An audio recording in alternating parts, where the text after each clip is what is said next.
로마서 11장 3절로 5절을 함께 읽습니다. 시작. 주여 우리가 주의 선지자들을 죽였으며 주의 제자들을 허물었고 나만 남았는데 왜 목숨으로 산나이다. 예, 온 이스라엘이 하나님을 배도하고 하나님의 종들을 다 죽였는데 엘리야가 고백합니다. 하나님, 나만 남았습니다. 그런 와중에 드리는 말씀이요, 4절의 말씀은 제가 있습니다.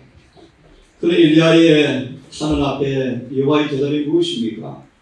내가 나를 위하여 바알의 형상에게 무릎을 꿇지 아니한 7천을 남겨두었느니라. 이 사람들을 가리켜서 5절에 이렇게 말합니다. 그런즉 이것처럼 엘리야 시대에 바알에게 무릎 꿇지 않은 7천을 남겨둔 것처럼 현재에도 우리를 따라서 택함을 입은 자가 있다. 소망 2장을 중심으로 함께 선택, 택함의 부분을 오늘 조금 더 생각을 해보겠습니다. 로마서 11장 4절을 우리 읽으셨죠? 4절, 6절에 우리 가진 성경 주석을 함께 참조해 보면서 이 시간 세 구절을 통하여 말씀을 드리고 마무리를 하려고 합니다. 우리 소망을 우리 함께 묵도하는 중인데요. 우리와 함께 하시기 위해서 하나님께서 임마누엘로 오셨습니다. 그래서 한 백성을 선택하셨어요. 하나님께서 함께하게 되어질 때 나타나는 복음의 능력을 통하여 온 세상을 구원하고자 하나님께서 한 민족을 선택하셨습니다. 우리는 지금 몇 차례에 걸쳐서 택함의 의미가 무엇인가를 함께 공부하는 중에 있습니다. 이 구절을 예내시는 말합니다. 주님께서 정하신 조건들에 순응하면 모든 사람을 구원 얻도록 부르셨지만 다 구원받는 것은 아닙니다. 우리 모두를 은혜 안으로 초청했지만 다 은혜를 따라서 택함 받은 사람은 다가 아닙니다. 그렇죠? 성경은 말합니다. 주님께서 정하신 조건들에 순응하면, 우리 지난번 부자선자를 중심으로 정하신 조건이 무엇인가 말씀했습니다. 순응하면 구원을 위해서 우리를 선택하심이 변치 않을 것이다. 우리 오늘 아주 좋은 설교를 들었습니다. 마태 19장 26절을 우리 들었습니다. 사람에게는 불가능한 것들이 하나님께는 모든 것이 가능하다. 그런데 부자 법관이 구원을 못 받았습니다. 왜 그렇습니까? 가능한데. 안 그래요? 산상수훈 소망 300페이지는 말합니다. 우리 자신을 주님께 전적으로 양도하기 전에는, 우리의 자신을 전적으로 그분께 드리기 전에는 우리의 구원을 위해서 주님께서는 아무 일도 할 수 없으시다. 조건이 있나요? 있습니다. 정언을 보시면 부자 법관이 주님의 사랑의 조건에 응했더라면 그는 구원을 받게 되었을 것이다. 사랑의 조건이 무엇이었습니까? 조금 풀이하면요, 너가 정말 나를 사랑하느냐? 그러면 재물을 팔아 이웃에 좀 나누어 줄래? 이 조건이었어요. 맞나요?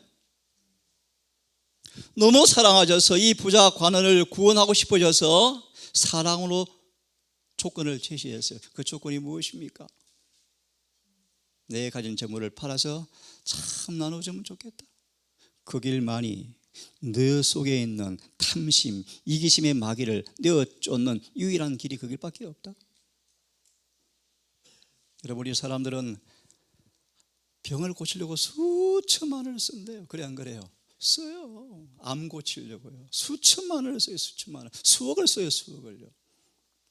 근데 부자 법관은 하늘의 영생을 위해서 종이에 불과한 돈을 뭐 했습니까? 꽉 쥐었습니다. 자, 돌아와서 좀 더 읽습니다. 주님이 정하신 조건들에 순응하면, 조건이 무엇입니까? 무엇이죠? 자, 이렇게 얘기합시다. 하나님께서 우리를 구원하기 원하세요.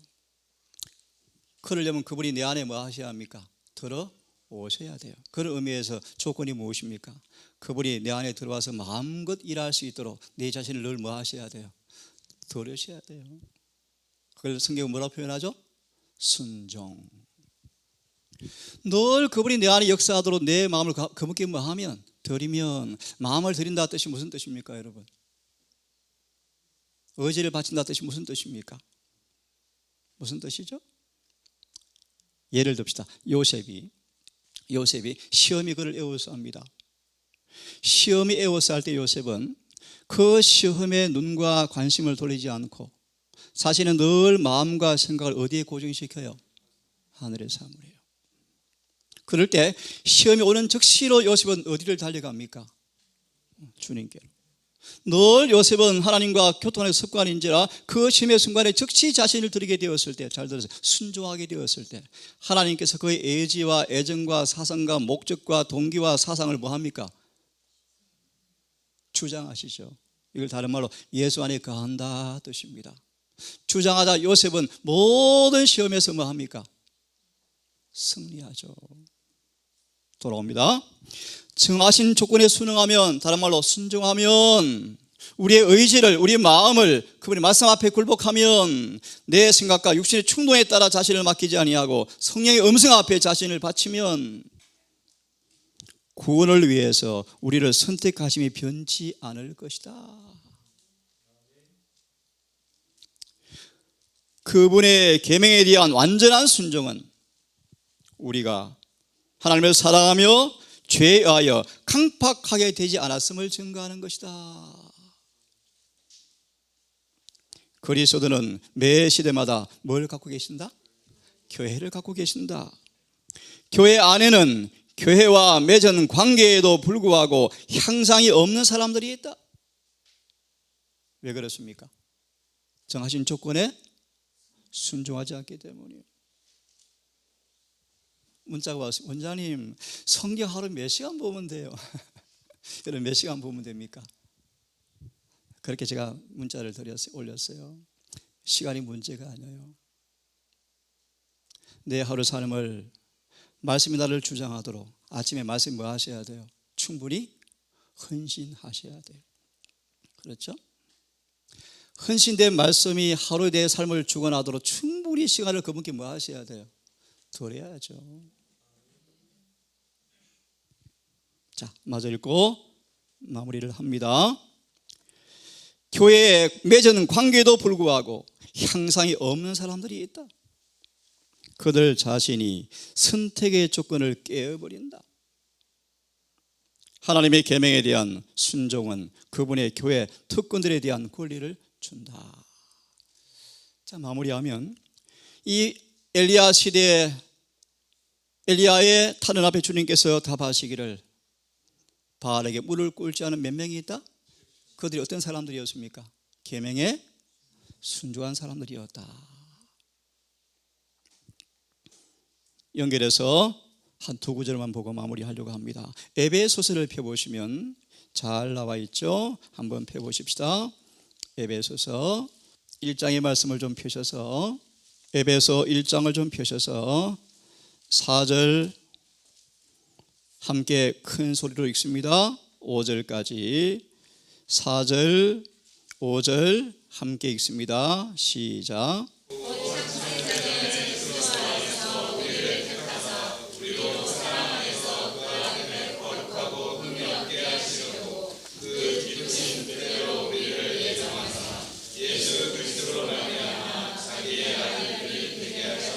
예, 11절을 함께 읽습니다. 시작.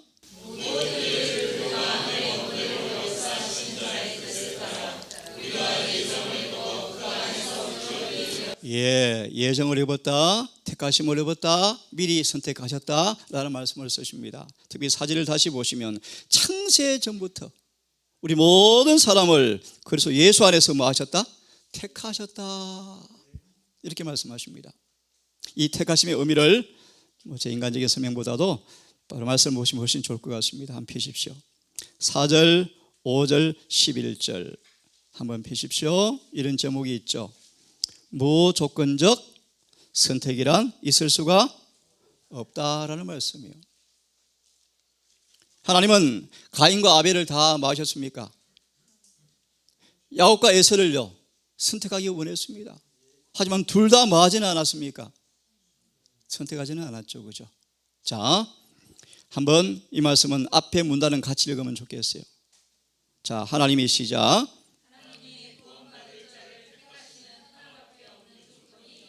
어디에 있다? 여기가 뭡니까? 베드로후서 1장 2절과 10절을 읽으라 라고 되어 있죠? 읽어보라. 나중에 읽어보십시오. 자, 이 말씀을 요약합니다. 2절과 10절을 한 문장으로 요약합니다. 하나님께서 우리를 택하시는 조건이 뭐하다? 하나밖에 없다. 그것이 어디에 있다?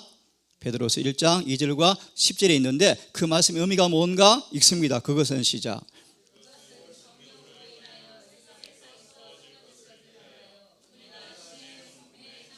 이것이 뭐다? 조건이다. 예를 듭시다. 우리가 시험을 받을 때, 잘 들으세요. 시험을 받을 때 하나님께서 우리 안에서 우리의 품성을 완전케 하는 기회를 주시는데 우리가 그 시험의 순간에 주님께 연합하고 도움을 요청하여 승리하지 못하므로 하나님께서 우리를 변화시킬 기회를 우리가 빼앗아 버리는 것이다. 다시 들으십시오. 시험이 올 때 하나님께서 우리를 그분의 완전한 품성에 참여시키기 위해서 시험을 허락하시는데 그 순간에 우리가 주님께 은혜를 받아서 이기면 참 좋을 텐데 그렇게 하지 않고 넘어질 때 우리는 하나님께서 나를 완전케 하시는 그분의 그 기회를 우리가 뭐 해버리는 것이다? 빼앗아 버리는 것이다. 그렇게 표현하셔요. 누구를 선택하십니까? 그런 순간 믿음을 활용하여 주님께 의지함으로 그 다음 말씀 보세요. 은혜 위에 은혜를 더하여 한다. 그런 사람만 뭐 한다? 선택받는다. 우리는 은혜 위에 은혜를 더하여 한다. 약속의 말씀은 함께 읽습니다. 시작. 너희가 이것을 행한 적 무슨 뜻입니까? 이것을 행한 적. 은혜 위에 은혜를 받는 비결이 뭘까요, 여러분? 소망의 선한 목자장을 여러 번 읽었습니다. 읽으면서 개인적으로 이런 경험을 했습니다. 정말 말씀을 통하여 그분과 친숙하기 위해서 성령을 간구할 때 하나님께서 가까이 오시는 것이 무언가를 조금 맛보았습니다. 마음이 뜨거워지고 감동이 임하고 눈물이 찡하고 헌신이 유발되어지고 구원의 확신이 이르러오고 은혜가 밀려오는 사실을 저는 오늘 오후에 조금 맛보았습니다. 다시 말하면 여러분, 은혜 위에 뭘 더해야 한다? 은혜를 더해야 한다. 은혜를 우리 받기 위해서는 우리 어떻게 하세요? 말씀을 시편 51편 10절을 이렇게 주석합니다. 간단한 답을 드리죠. 은혜를 받는 비결이 뭘까? 아주 간단하게 말씀하셨어요. 밀실에 들어가서 금식하며 기도하라. 그리하면 주실 것이다. 간단하나요? 아주 간단해요. 왜 밀실에 들어가서 금식할 정도로 기도합니까? 은혜가 정말 절박하기 때문이에요. 다시 말하면요, 진심으로 원하면 뭐 한다는 것입니까? 주님께서 은혜를 준다는 것입니다. 이해되셨습니까? 그런 의미에서 구원은 선물이라는 거예요. 선물. 우리 은혜를 얻기 위해서 뭐 행함을 했습니까? 마음으로 뭐 한 것입니까? 진심으로 원하죠. 다시 말합니다. 밀실에 들어가서 금식하며 기도하라. 구하라. 그리하면 주실 것이다. 자, 마저 제가 읽습니다. 하나님의 말씀에는 무조건적 선택, 이 사실 때문에 넘어진 사람이 있죠. 그죠? 한번 은혜 가운데 있으면 항상 은혜 중에 있다라는 말씀 있다 없다? 없다. 온 이스라엘을 주님께서 선택하셨어요. 소망의 말씀 보시니까 천년간 그들은 구주의 초림을 기다려왔다. 참 놀랍습니다. 여러분. 여러분 몇 년 재림 기다려왔습니까? 몇 년 기다려왔습니까? 유대인들은 천년간을 구주의 오심을 기다려왔다. 근데 슬픈 사실은요, 그가 자기 백성, 자기 땅에 왔지만 자기 백성이 그를 영접하지 아니하였더라. 방금 충주에서 한 젊은 분이 전화가 왔습니다. 교회를 안 나오고 싶대요. 참 슬픈 일이에요. 오늘날 어쩌면 똑같은 역사가 반복되는지 몰라요. 하지만 여러분 잊지 마십시오. 하나님 이 땅에 한 교회를 갖고 계시나요? 그것이 어디 교회입니까? 재림교회예요. 안식일은 특이한 일이 아니면 공적 집회에 밤낮이 참석하라는 것이 주님의 뜻입니다. 여러분 정말 공적 예배가 정말 중요해요. 자, 마저 좀 읽습니다. 베드로후서 2장에는 그 문제가 분명하고 똑똑하게 취급되어 있다. 악한 일을 행한 어떤 사람이 역사를 기술한 후에 다음과 같은 말씀이 있다. 저희가 읽습니다. 시작. 바른 길을 떠나 미혹하여 버올의 아들 발람의 길을 쫓는도다. 저는 불의의 싹스를 사랑하다가. 자, 있습니다. 여기에 사도가 경고를 발하는 불의의 사람들이 있다. 즉 의의 도를 안 후에 거룩한 명령을 저버리는 것보다 알지 못하는 것이 도리어 저에게 낫다. 그 다음 같이 읽겠습니까? 사람들이 시작. 사람들이 구원을 받으려면 할 진리가 있다. 영원한 생명이다.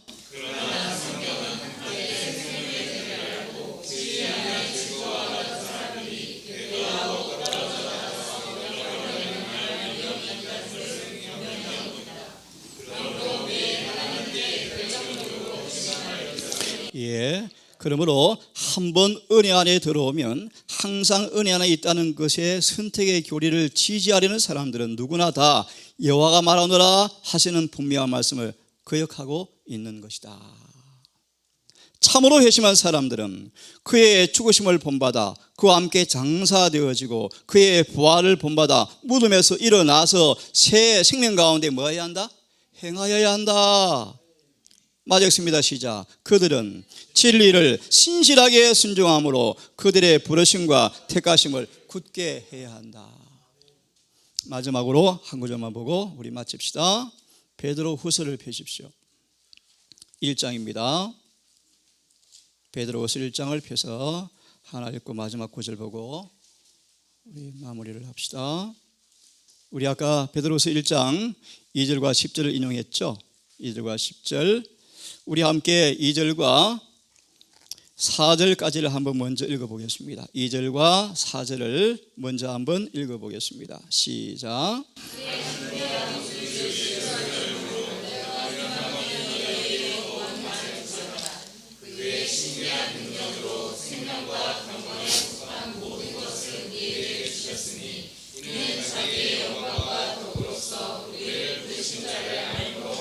사 절까지요.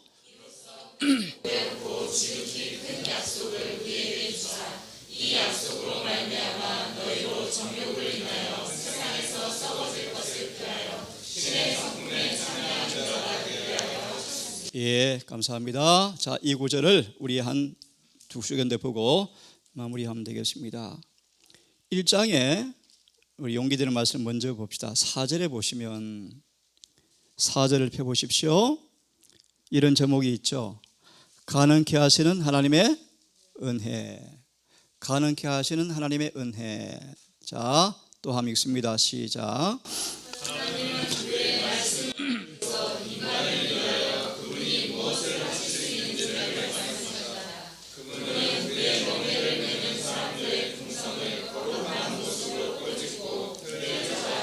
멍에를 맨다가 무슨 뜻이죠?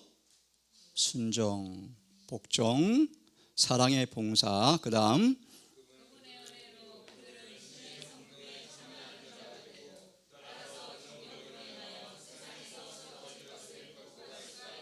그게 우리에게 이길 힘을 주시는 이는 하나님이시다.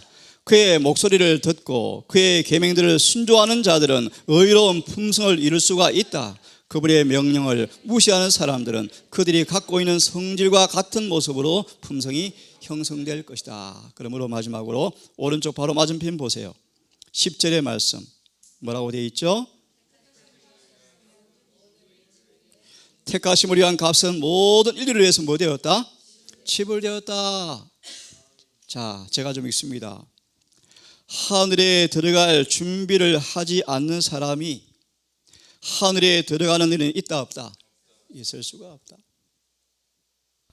하늘나라 신민의 후보자로 택하심을 받지 않은 어떤 사람이 하늘나라에 들어갈 만큼 성화되고 하늘나라에 살 만큼 적합하게 꼴 지어지는 그런 일은 없다. 하나님은 더하기법의 계획에 따라 일해온 사람들을 택하신다. 무슨 뜻인지 아시겠죠? 예를 듭니다. 주어진 빛대로 사는 사람들, 더 많은 빛이 올 거예요. 더하기법이란 말이 그런 의미요. 정직하게 받은 빛대로 사는 사람들 읽습니다. 베드로서 1장에서는 그것에 대한 설명이 있다. 택하심을 위한 값은 모든 사람을 위해서 지불된 것이다. 모든 사람이 다 속량함을 입은 것이다. 아무 사람도 잃어버림을 당할 필요가 없다. 그리스도를 자신의 개인의 구주로 받아들이는 사람들에게 하나님의 자녀가 되는 뭘 주신다? 권세가 주어질 것이다. 영생의 보험 증권이 모든 사람을 위하여 마련되어 있다. 같이 읽을래요? 하나님이 시작. 하나님이 택하시는 사람을 대속하신다.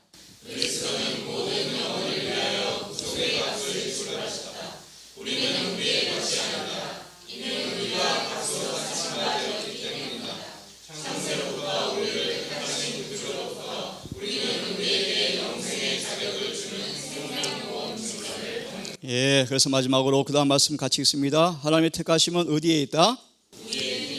예, 함께 읽습니다. 시작.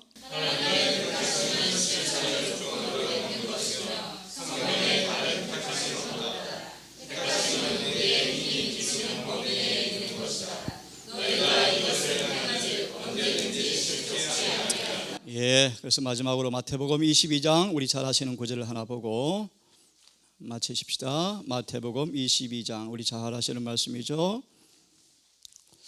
먼저 우리 결론부터 읽고 우리 잘 아시는 말씀입니다. 우리 몇 가지를 좀 읽고 기도합시다.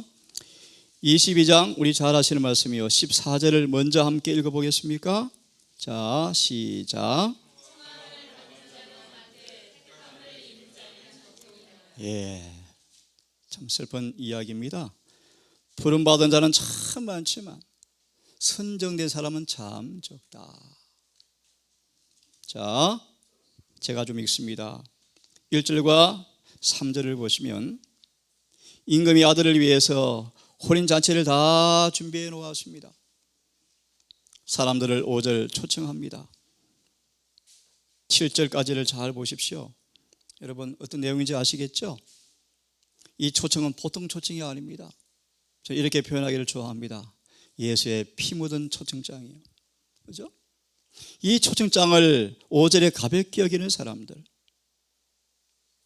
7절에 너무너무 주님께서 슬퍼하셔서 부득이하게 초청을 거절함으로 로마를 통하여 예루살렘 멸망당하는 장면이 기술되어 있어요. 자, 9절과 10절을 보시면 이방에게 복음이 선포될 것을 말씀하십니다. 자, 마지막 9절을 봅니다. 11절 읽습니다. 왕이 손님들을 보러 들어올세. 거기에서 무엇을요? 예, 결혼식 예복을 입지 않은 한 사람을 보고 친구여, 어찌 내가 결혼식 예복을 입지 않고 들어왔느냐? 그가 유구무원이었다. 아무 말도 못했다. 14절을 제가 다시 읽습니다. 청함을 받은 자는 많지만 택함을 입은 자는 적다. 마지막 질문 드립니다. 이 본문에서 택함 입은 것이 무엇입니까? 뭘 의미합니까? 예복을 입은 사람들이에요. 여러분, 예복을 어떻게 입습니까?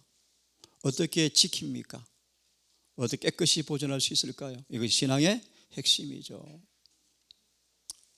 오늘 말씀을 마무리하겠습니다. 여러분, 하나님 우리 모두를 선택하셨어요. 하지만 택하심은 조건이 있습니다. 매 순간 우리의 마음과 우리의 의지를, 애정을 절개 그분께 헌신하셔야 돼요.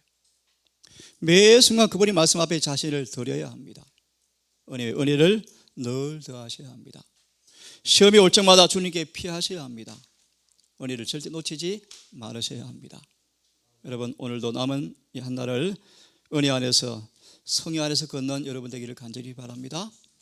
그의 부활을 본받아서 새 생명 가운데 사는 것이 무엇인가를 잊지 마시고 갈라디아 바울의 마지막 고백처럼 나는 죽었고 예수 안에 산다라는 믿음의 고백이 실천적 신앙으로 자리하기를 간절히 바라면서 말씀을 마치겠습니다.